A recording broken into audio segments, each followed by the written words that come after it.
Hey Ross, welcome to the community living golf event. Just want to give you an opportunity here to view your swing at regular speed. We'll let that play on through, put you back in your address position, and we'll go ahead and take a look at a few things for you. So while we got you here in your setup, let's first of all just take a look at your posture. Your spine is straight and on a tilt. Your legs come down into an unlocked position.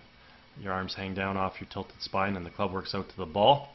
So you're achieving good angles. I would probably just get you to stand just a hair taller.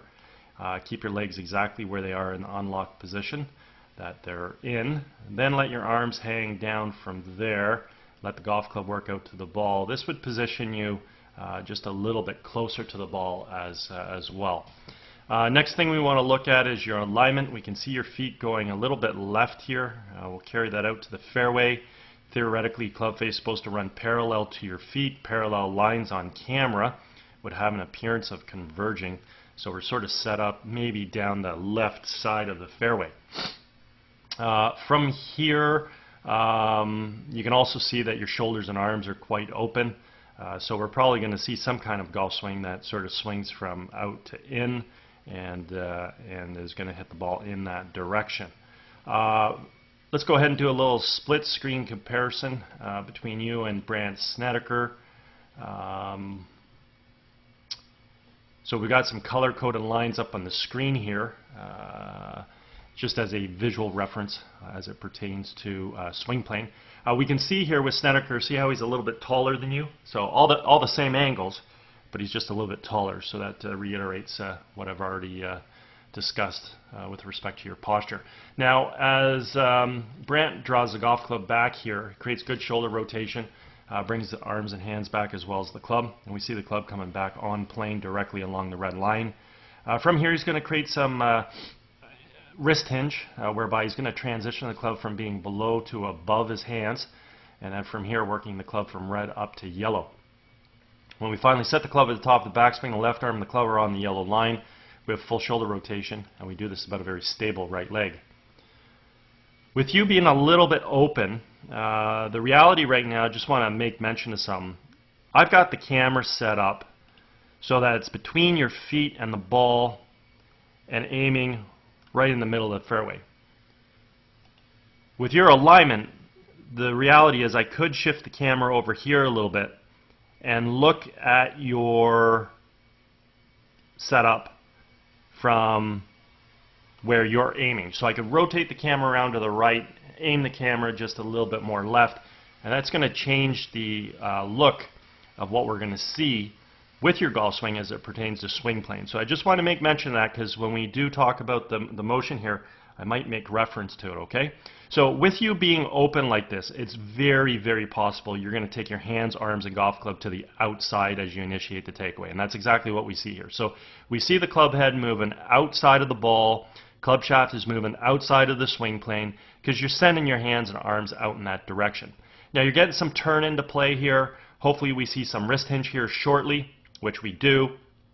And then the club has to start to lay off, because you're not going to be able to hit the ball powerfully in a position like this. You got to get the club head behind your hand. So you start to lay that club off, and when we finally get to the top of the backswing, because you took the club outside to begin with, we're going to look a little bit steep with your arms. Now, you have turned, your arms are in good triangular formation relative to your core, your club's in great position relative to your arms, stable right side. I mean, things look pretty decent right here at the top of your backswing. Now, and you're going to look a little steep, meaning your left arm is situated more on the blue line than the yellow line, and that's due to the fact that you're aiming to the left. So again, if I rotated that camera around, you wouldn't look as steep as you do right now. So with Snedeker, he's simply going to move his weight from his right to his left, fire in the knees and the hips to the target, unwind the core, and fire in the hands. And in doing so, we got to bring the golf club from yellow back down on top of red. And that's exactly what we see here with Brandt Snedeker. The golf club has returned back to plane. The other thing we want to point out is the relationship between the lead form and the golf club. I refer to this as the backwards check mark.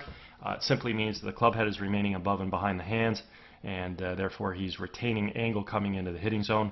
This is going to allow him to create a lot of power in the golf swing, let alone getting the club to return back to plane, as we already pointed out, which is going to also allow him to hit the golf ball straight in accordance to his alignment.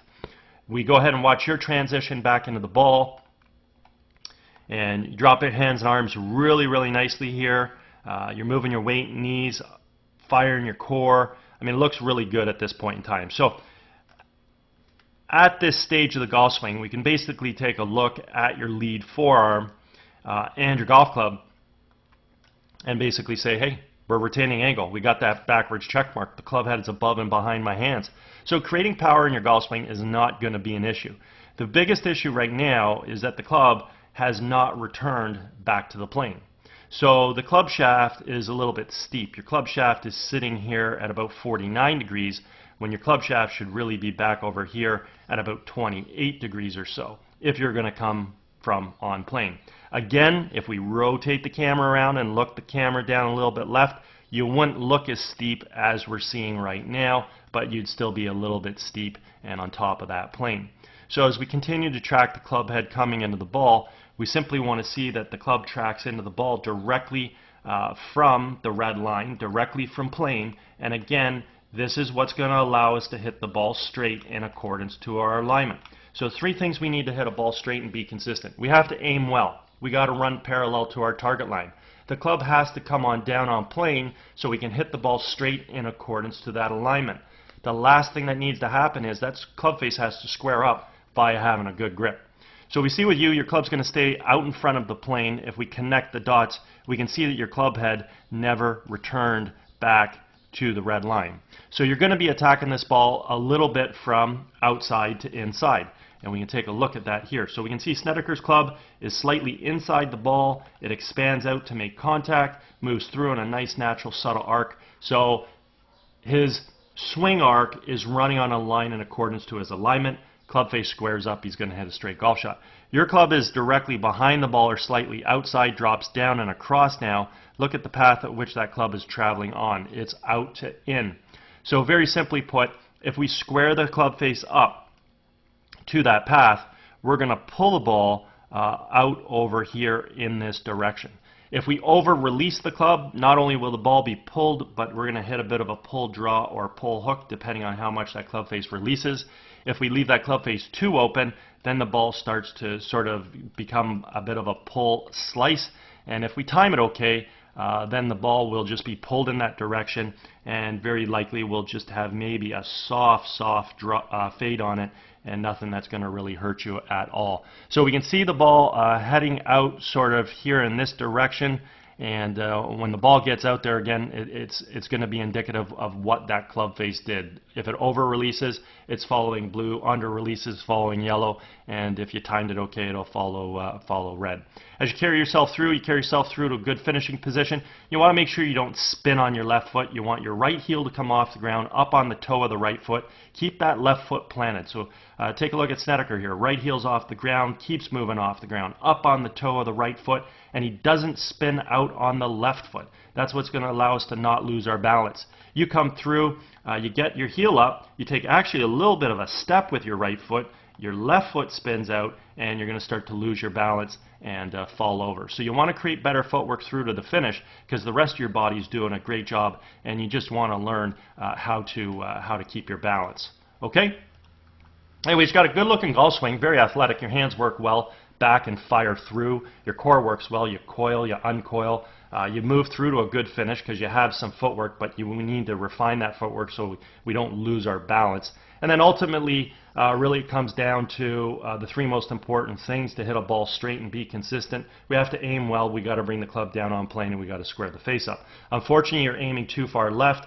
Your backswing goes outside and steep, causes you to come at the ball a little bit steep and from the outside, so your path is out to in. At that point in time, you got to compensate for the club face. So unfortunately, we're missing the 3 elements that are required to be consistent and hit a ball straight. Your alignment's too far left. Your downswing plane is out to in, and at that point in time it really doesn't matter what the club face is doing, because you do have to compensate for the alignment and the downswing plane. Okay?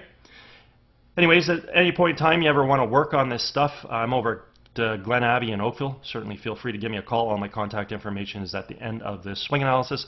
Also, if you're involved with any golf tournaments or sit on the committee for any events, feel free to contact me regarding my swing analysis services. Anyways, I hope you had a great day. Hope you enjoyed getting an opportunity to see your swing on video, and hope you have a great summer.